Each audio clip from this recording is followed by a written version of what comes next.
Well, good morning, everybody. It's Danny and Wanda back from Deep South Homestead. We're over at Pecan Grove.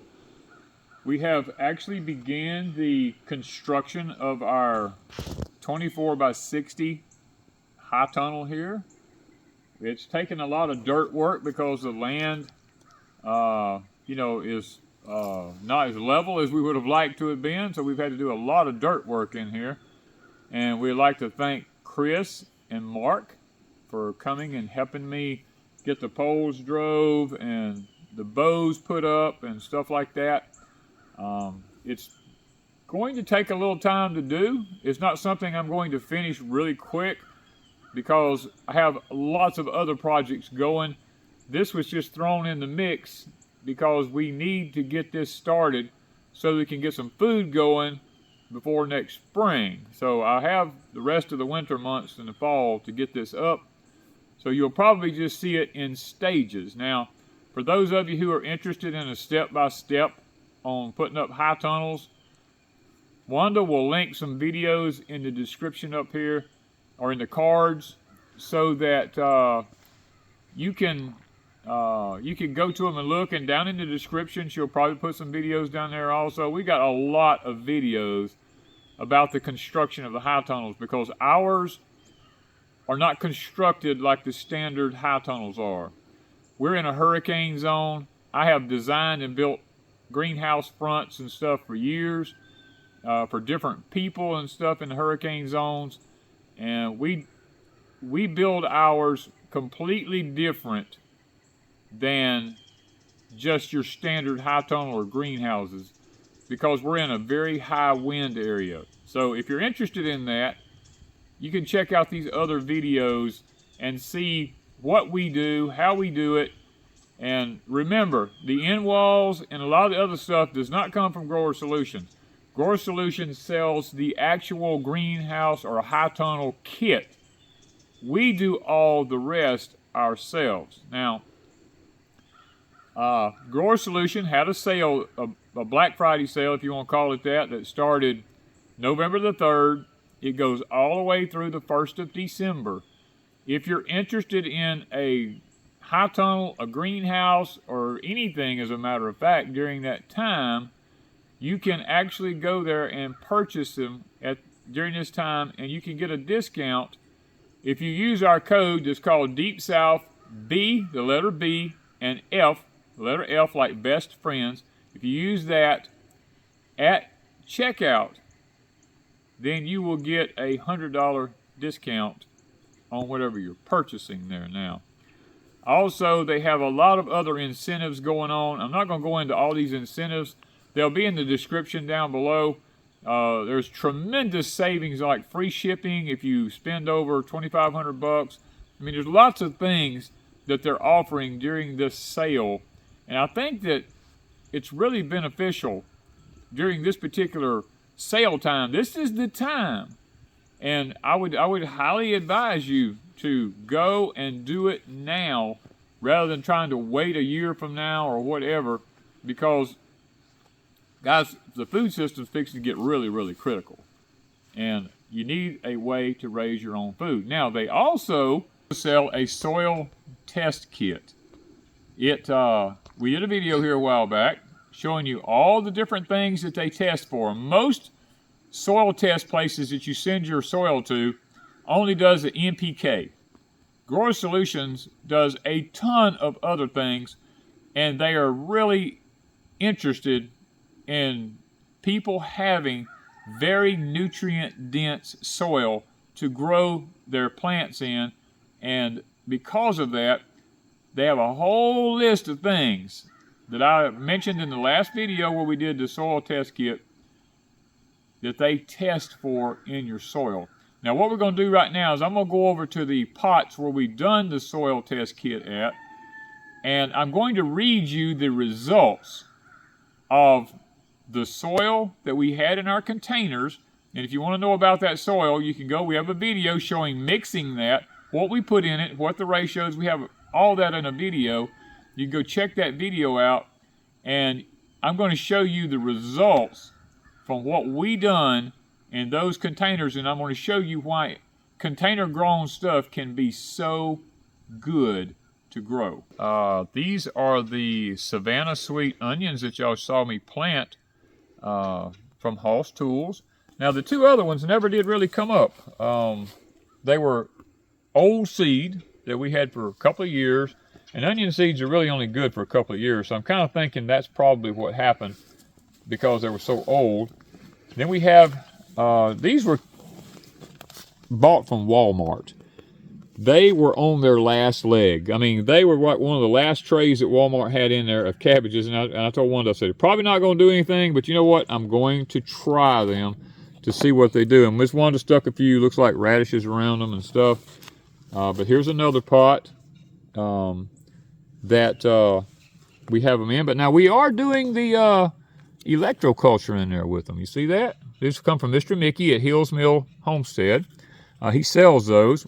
We have one there, and we have one here. And since we put these in, these things have started Cadillacing.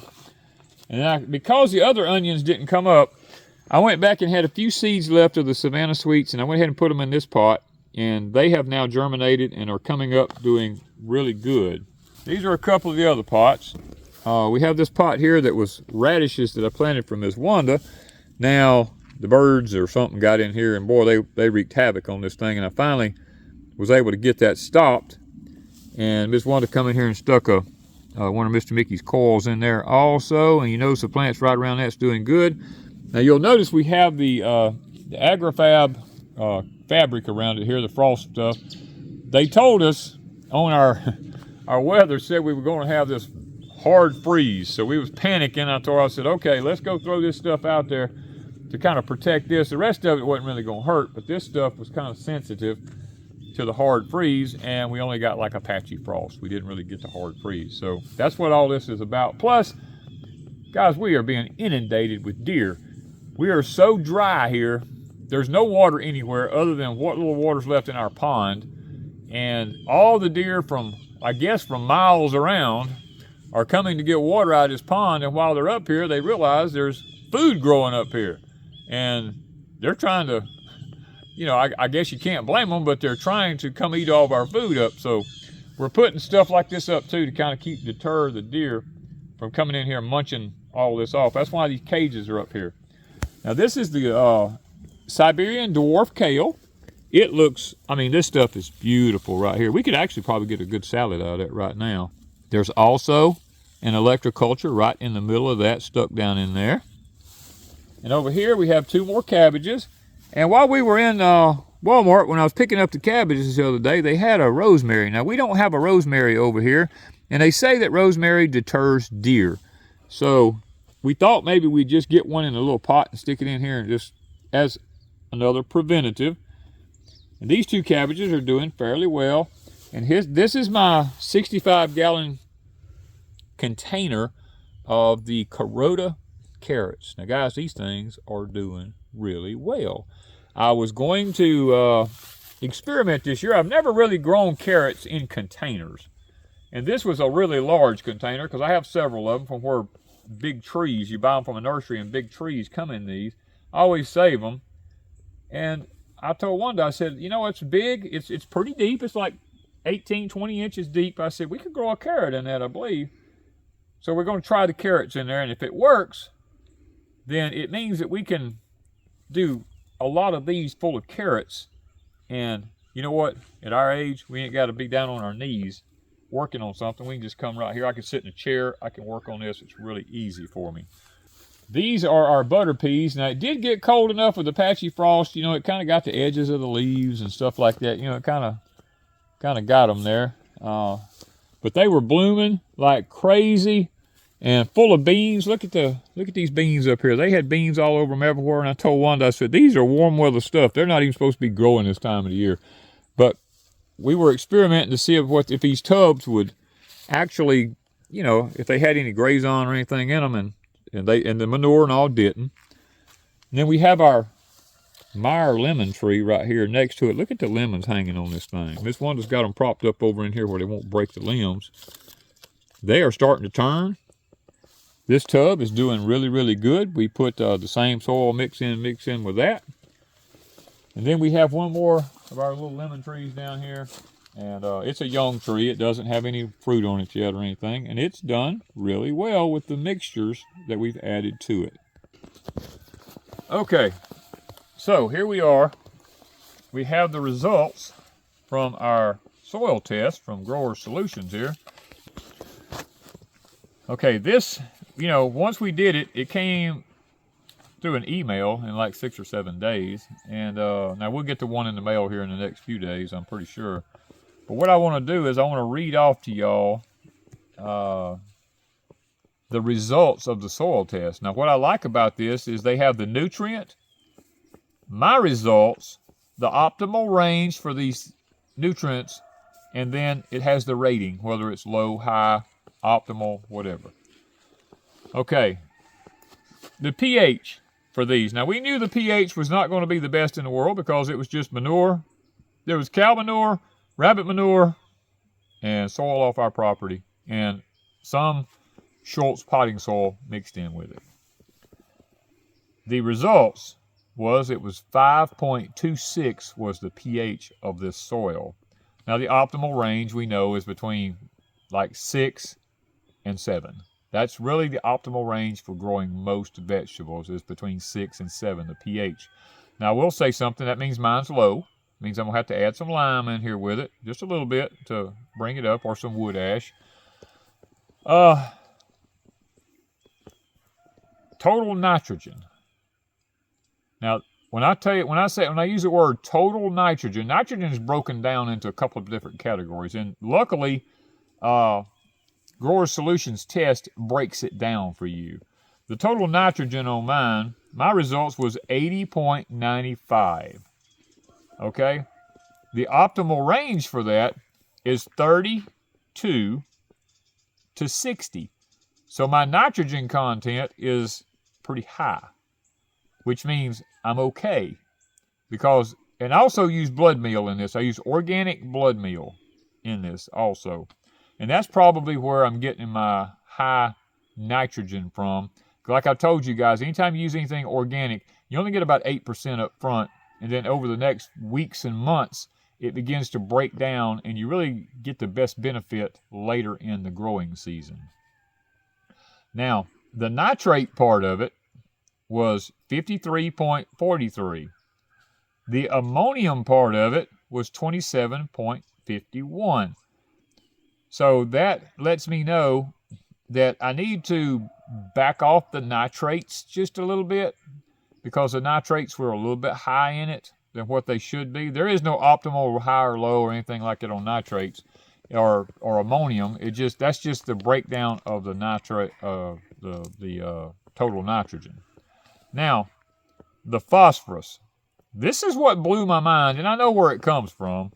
The phosphorus here was 318.3. Now, guys, that's like screaming high, because the optimal is only 8.0 to 20. Yeah, and I'm at 318. And I'm going to tell you something, why I like that, because, and I do realize if the phosphorus is too high, it can bind up other nutrients in the soil. But because of the aluminum that's being sprayed in the air and coming down to the soil, aluminum binds up phosphorus in the soil so that the plant cannot take it up. And we're having to use a lot of liquid phosphorus here so that our plants get it whenever we put it in there, so we can keep our plants, our root systems, and our plants blooming and all that healthy whenever it does. So mine's at 318 right now in these pots, and I'm really excited about that. Potassium. The potassium, now this is NPK, I've been telling y'all, nitrogen, potassium, and phosphorus. The potassium is 211.38 in these containers. Normal should be 38 to 80. So once again, I'm over double, almost triple what I should be for the phosphorus and the potassium. So I'm not really concerned about that, simply because the plants are going to suck it up because they need that nutrition to be strong and healthy. Now, the sulfur is the one thing that I didn't want to be truly high. the sulfur ended up being 33.91, and the normal is 7.0 to 22. So I'm high on sulfur, which means that my soil is going to be a little bit acidic, and the pH results showed that. So we know we had a problem there. Now calcium. The calcium was 298.41. Normal for calcium is 80 to 320. So we're really in the optimal range on that. We're not too high and we're not too low. We're on the high side of the optimal range, but we're okay because plants need a lot of calcium to prevent things like blossom end rot and all this type of stuff that happens. Now magnesium, this one really got me here because I really didn't add a lot of magnesium to this. I didn't add any, as a matter of fact. The magnesium is at 127.02. Optimal range for magnesium is 27 to 70.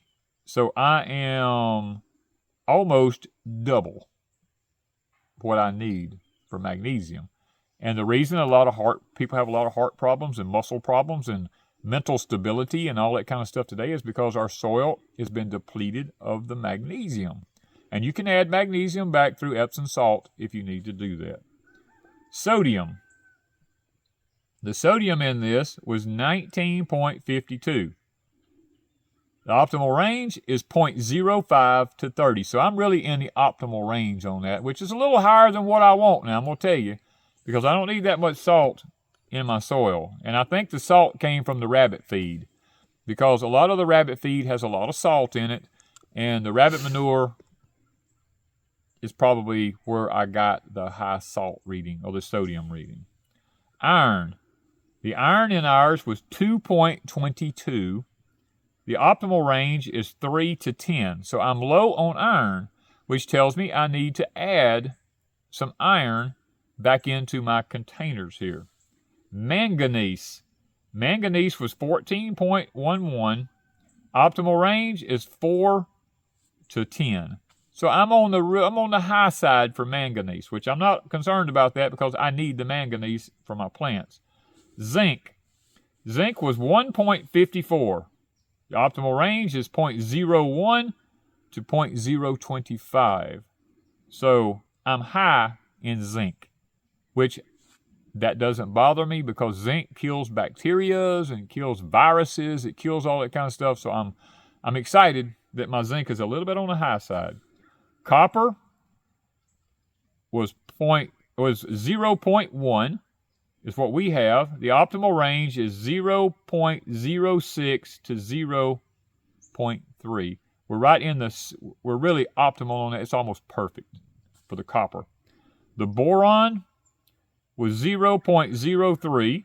The optimal range is 0.2 to 0.6. So I'm low on boron, which I can buy the little packs of boron, and I can add it to the soil. Now, where you see your most results from boron is like when you plant things like broccoli and cabbage and different things like that, or cauliflower, and you cut the plant off, like the heads of broccoli and stuff like that. If your stems are hollow in the middle, you're low on boron. And so, what does all this mean? Well, I like that Grower Solutions gives you this estimated nutrient density source. It tells you your score on all this. Now, my score was really high. My score was 86. And you go, wow, 86 is a high score. Yeah, for nutrient density. And I'm going to tell you why that's important. Because back when our forefathers were alive, they could plant, say, lettuce. And they could eat one bowl of lettuce, and they would get more nutrition out of that one bowl of lettuce than we would if we ate 6 to 8 bowls of lettuce. Same thing with all the vegetables.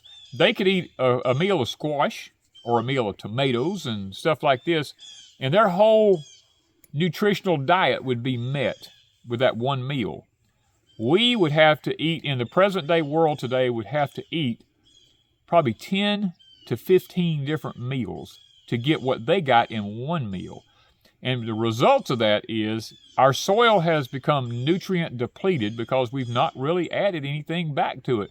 so many people are scared to add anything to their soil. We must add nutrients back to the soil.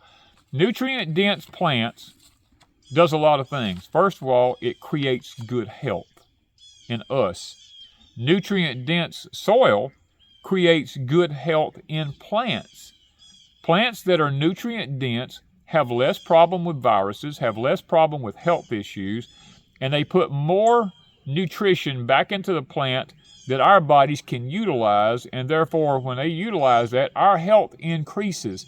In the world that we live in today, we have more people that are malnourished, they're sickly, they're obese. There's lots of different things, and there's reasons for that. It's because the food that we're eating, we're going to the grocery store buying vegetables or farmers markets buying vegetables, and we're thinking that we're getting this really good food when in reality we're not, because they're grown in soil that has no nutrient density to it whatsoever.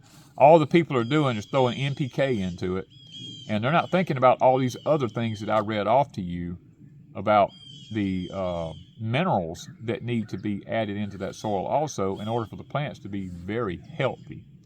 So, guys, I wanted to read this off to you and show you the results. I would highly recommend going over to Grower Solutions. We have a link in the description down below, and ordering this soil test kit. And when you order the soil test kit, when you pay for it, when you order it, that's all you owe. You bring it home, you follow the directions just like we did in the containers here. Now, we did it in containers because most people grow in containers. So you mail that off. You don't owe anything else. 6 or 7 days, you get an email, gives you the results like this. You can print it off like we did. And then a few more days after that, you'll get the actual paper result in.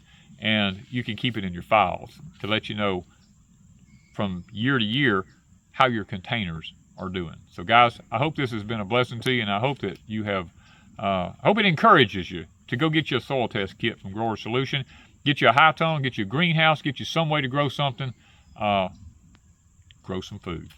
Thank you, guys, from Deep South Homestead.